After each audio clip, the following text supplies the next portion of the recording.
Let's start with the prompt. What is the main idea of the text? And let's start reading. The text is adapted from a 1903 novel. Buck is a sled dog living with John Thornton in Canada. Thornton alone held Buck. The rest of mankind was as nothing. Chance travelers might praise or pet him, but he was cold under it all. And from a too demonstrative man, he would get up and walk away.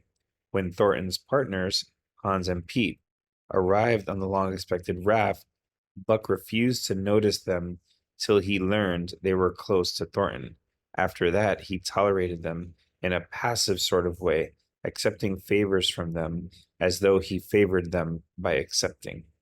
So we're seeing here that the dog alone, that Thornton alone was the only person that had Buck's attention. Buck was the dog. The rest of mankind was like nothing. People might praise or pet him, but he was cold. And if a person was too demonstrative, the dog would just get up and walk away. When the partners arrived on the raft, Buck refused to notice them until he learned they were close to Thornton. After that, he tolerated them. So the dog is just super in love with his owner and only his owner. So looking at the answers, Buck has become less social since he began living with Thornton.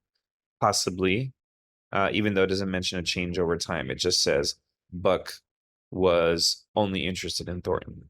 Buck mistrusts humans and does his best to avoid them. Well, that's not true because he loves Thornton so much. C. Buck has been especially well liked by most of Thornton's friends. We don't really see opinions one way or the other about the dog from the friends. And D. Buck holds Thornton in higher regard than any other person. That's exactly what the passage was about. Thornton alone held Buck. So the answer here is D. A was pretty good, but not nearly as good as D.